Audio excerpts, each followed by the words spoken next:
Hey everyone, welcome back. My name is Dustin Crace, and today we're going to do a game discussion, and this is going to be the third time for me trying to film this video.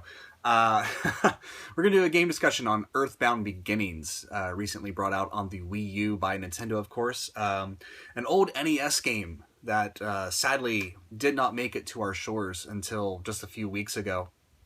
It was planned to come out, but Nintendo canned it at the last moment. From what I've read, I believe they had it completely translated and ready to go, but the Super Nintendo was either just coming out or getting ready to come out, and they just decided that an NES game would not sell well, so they scrapped it.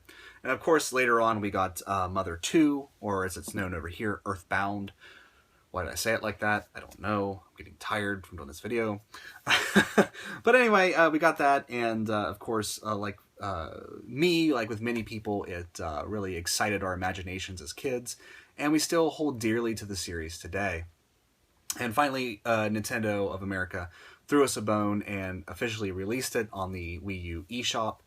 And yeah, even though I have a fan translation on my emulator, I have a reproduction cart of Earthbound Zero. Even though I have all this stuff, I still put my money behind this digital release because I'm hoping it shows Nintendo that people are still interested in this series, that we'd like to see more, even though I know the creator has said he does not want to make more games in the series. And just RPGs in general. If they do stuff like this, I like to reward these companies for doing what I consider to be the right thing. And, you know, if you don't want to, if you already have a reproduction cart and you don't want to throw your money, that's your thing. But for me, I like to, when these companies do the right thing, I like to reward that. So that's why I bought the digital version on the Wii U. And that is the version I played. I tried to play the emulated version a few years back, and I just got distracted from it. So it was nice to finally sit down and beat this game. It's one that I've wanted to play for a long time because I love Earthbound on the Super Nintendo. I love the setting of it. I love the quirkiness of it. We can sit back and debate whether or not it's a great RPG or not. I know some people really hate the game. Some people absolutely are over the moon about it. But it's a great series, and after recently marathoning the entire Soul series, I decided that I'm going to be marathoning the Earthbound series. So after I get done making this video, I'm going to go out there and fire up Earthbound on my Wii U and try to beat it for the 4th time. It's going to be a fun time. And then, of course, I will go to my emulated version of Mother 3 that's been fan translated and play that. Which, of course, the way people talk about Mother 3, it's going to be... I played it for a good bit, and then my emulator lost my save. So I was very discouraged and kind of put it up for a while. And the way people talk about Mother 3, it's like the end-all, be-all of the series. Like, it's just one of the most emotional games you'll ever play. And it's really got me interested to see what that is. And if it's just because... if it's just that thing where it's not released over here in the States, so that's what makes it better, or if it actually is that much better of a game, and I guess we'll find out once I get to that game. But anyway, we're not here to talk about Mother 3 or Earthbound. We're here to talk about Earthbound Beginnings. And the title, it's been called Earthbound Zero for so long that sometimes my brain keeps flipping back into that. But Earthbound Beginnings really is the perfect title for this game, because take everything you love about Earthbound and just kind of strip it down a little bit. This is Earthbound in a much more skeletal form. And, I mean, it's the first game in the series. That's exactly what it would be. But everything you loved about that game, the quirkiness, the weird environments, you know, the modern setting, all of that stuff is in this game. And if you're a big fan of the series like me, it's great to go back and see where everything began. And unfortunately, it suffers a bit from being what it is, which is an NES-era RPG. RPGs on the NES, you know, as much as I love the Dragon Quest series and Final Fantasy, you compare them to a lot later RPGs, even RPGs on the Super Nintendo, the next system, and they just don't compare for the most part. It's the same thing with Earthbound. It suffers from... you know, the cartridge space. It suffers from the ability to tell a cohesive narrative. And it suffers from some control issues, which we'll get into that when we talk about the gameplay. But the storyline, it does start off with a very interesting prologue. It kind of leaves you scratching your head and kind of figuring out what's going on. And then every now and then in the game, it kind of drops a little seed of information. Most of the NPCs are completely self-absorbed, though. They don't talk about the story proper. They'll just tell you these like these weird little tidbits, like the characters in these games often do. That's one of the big draws for Earthbound, is the quirkiness of the characters. But you get a chunk of the storyline at the beginning. You get little seeds of it peppered throughout the game. And then at the end of the game, the very end of the game, when you're heading to the final boss, you get like this huge chunk of storyline. Huge for this game, I should say. We're not talking about like Xenosaga here with 30-minute cutscenes. You get this very large chunk of the game, and then you kind of have to piece all that stuff together because it does not tell a real cohesive narrative. You kind of got to go online and either interpret it yourself or read an interpretation. But what is there is really interesting, and I kind of like how things tied together in the game and how you sort of beat the final boss. The final boss, some people would say the final boss battle is a bit of a letdown, but I actually, from a conceptual idea, I actually really liked how that final boss battle went down. So yeah, it's hard to talk about the storyline. It's better just to talk about like sort of the atmosphere of the game and the environments, which if you like Earthbound, you're going to like this. There's a lot of quirkiness, a lot of weird characters, and I was kind of surprised at some very dark turns in the game. Like there's one time, in order to get past a character, maybe it's just me reading too much into it, but it kind of almost seemed like I had to talk them into their own suicide. And every now and then you'll get these little bits of real darkness in the game, and that's weird.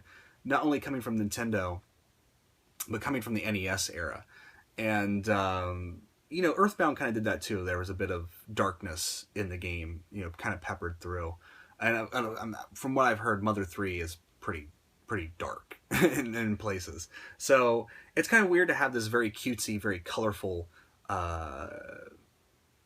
you know, Peanuts-looking RPG, because the characters do, and I've read that the characters were kind of to emulate the Peanuts characters. It's kind of weird to have that kind of cutesy cookie cutter thing with these moments of real darkness in it, but it's what makes Earthbound Earthbound. You know, one minute you're laughing at a ridiculous joke a character makes, and then the next minute you're like, holy shit, that kind of makes me feel weird. One of the great things about the series, from a gameplay standpoint, this is a Dragon Quest clone. You know, I've read that Nintendo wanted to get in on that Dragon Quest money. They wanted to make something very close to it, and when you get into the battles, I mean, it's just like a straight up Dragon Quest.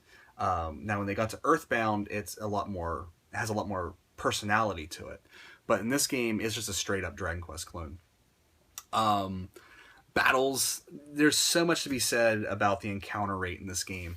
It always seemed like whenever I was heading towards a goal, the encounter rate was through the roof. And then whenever I just wanted to calm down and grind for a little bit to gain some levels, rarely ever ran into an encounter. I don't know. I certainly wouldn't think an NES game would have that kind of AI programming to know what you're trying to do.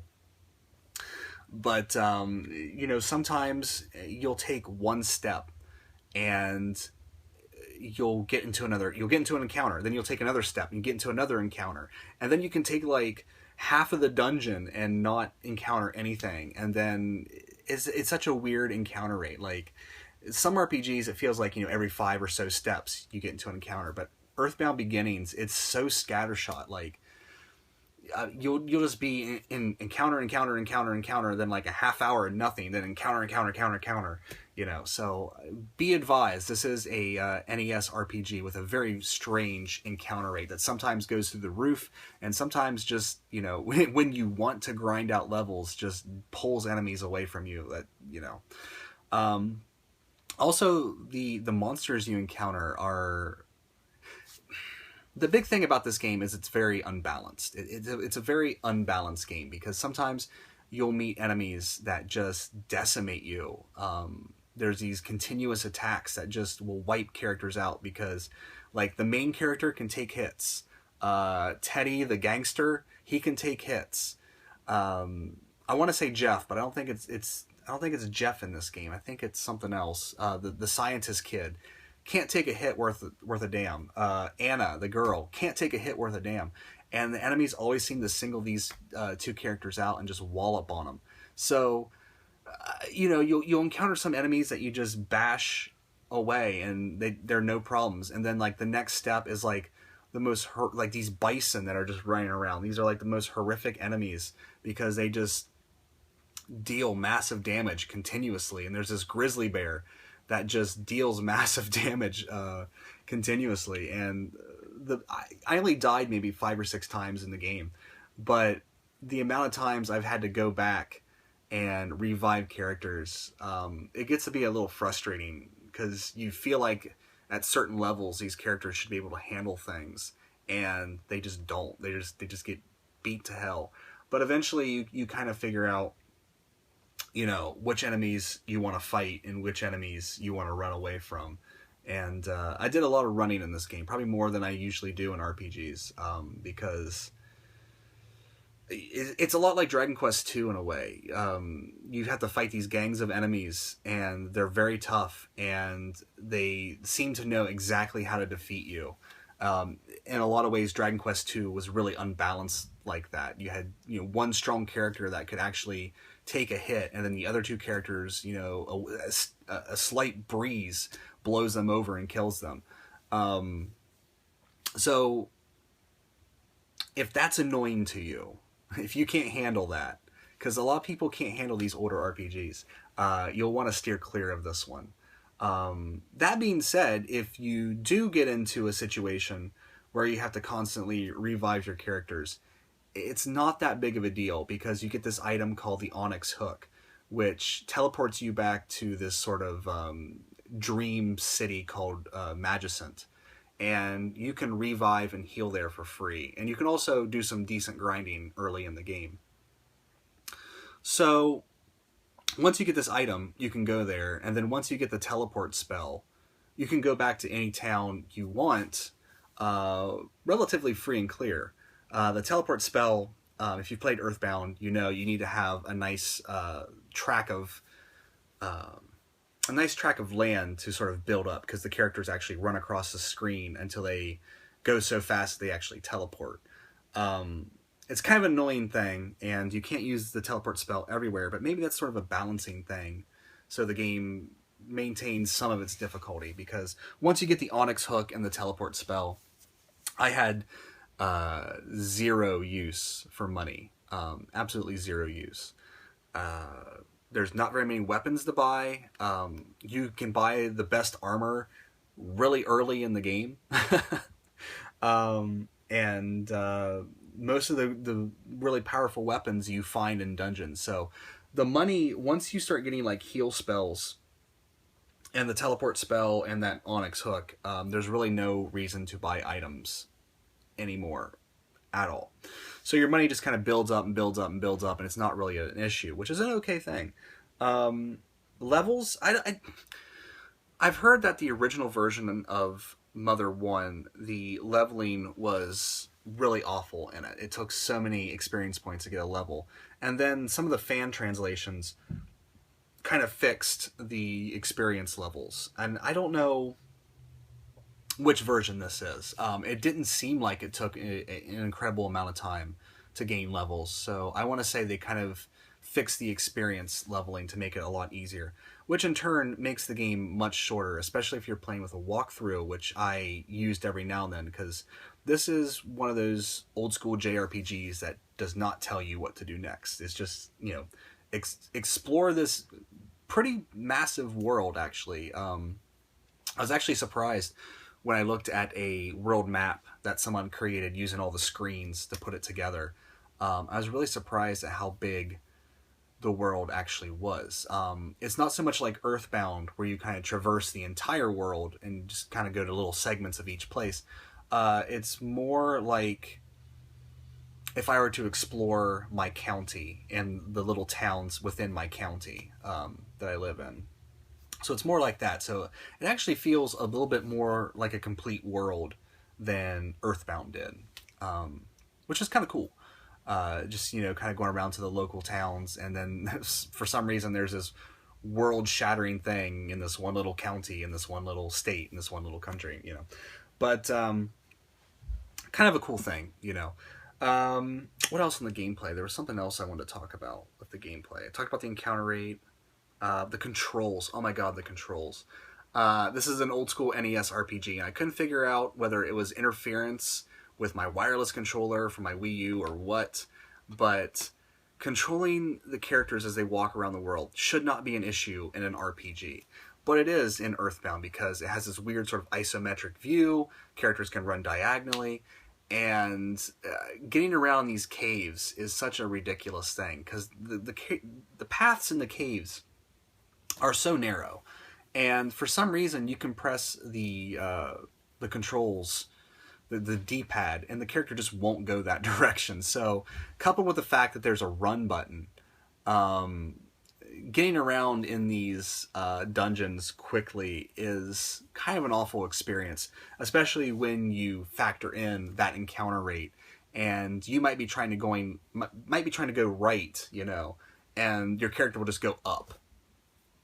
You know, it happens in these old games, but I felt like it should be something that was fixed, which I don't know how much effort Nintendo put into this. Maybe they just used the old translated ROM and just threw it out there. That's probably what they did. But kind of updating the controls a little bit would have been nice. But what are you going to do? Graphically, the game kind of... on one hand, the game is kind of impressive when you look at like the art design and the environments you're in and all that stuff. But on the other hand, the color palette holds it back. But... you know, like the enemies are always really interesting to look at. Some of them are pretty funny to look at. Some of them are really boring, but visually it's an interesting game, especially if you like Earthbound and you like to see kind of, you know, where the character models, you know, went for the next game and sort of the inspirations that kind of led to the next game. Really kind of nice. Audio-wise, it's pingy NES music, but I actually really liked some of the tracks. That opening theme is going to be stuck in my head. The song that plays, especially the song that plays when you're just wandering around, that's going to be stuck in my head for a very long time. The battle theme, you know, it's a little jazzy, you know, like the Earthbound music is, and you kind of get into the beat a little bit. And overall, it's a really, really good experience. Me being a fan of Earthbound, I absolutely loved playing this game just for more of a historical perspective. There's a lot of cool little things that the game does, like little scenes and vignettes that the game has that you wouldn't expect a game of that era to have. It really is just sort of a stripped down version of Earthbound, and if you go into it with that mindset, you're going to have a really great time with it. Just don't expect like the end all be all of JRPGs from that era. It's a bit rough around the edges, but there's a lot of things there to really enjoy. So that's kind of my thoughts on Earthbound Beginnings. It's a game that a lot of people are really going to enjoy, and it's a game that a lot of people are going to be like, well, you know, it's just okay. And then a lot of people are just going to flat out hate. If you don't like Earthbound, you're not going to like Earthbound Beginnings. So keep that in mind. But anyway, this is the third time that I've gone through this video. One time it got interrupted, and I hate putting edits in videos. It's just... I lose my train of thought, and it's just easier to start over. And then the second time, my camera, it didn't, like, because I used my phone, instead of it being, you know, landscaped, it was up and down, even though my phone was on its side. So if I put the video up, it would just be, like, sideways, and that's annoyances. So hopefully this one recorded well, and it's all said and done. But now I'm going to continue my marathon, and I'm going to go out there and start Earthbound and get that started for the fourth time, which is going to be a good time. I haven't played it in a long, long time, so it's going to be really fun to go back and experience that. And then, of course, we'll go right into Mother 3, and boom, boom, boom, get them all done. So anyway, I want to thank you guys so much for watching. Take care, and I'll see you next time.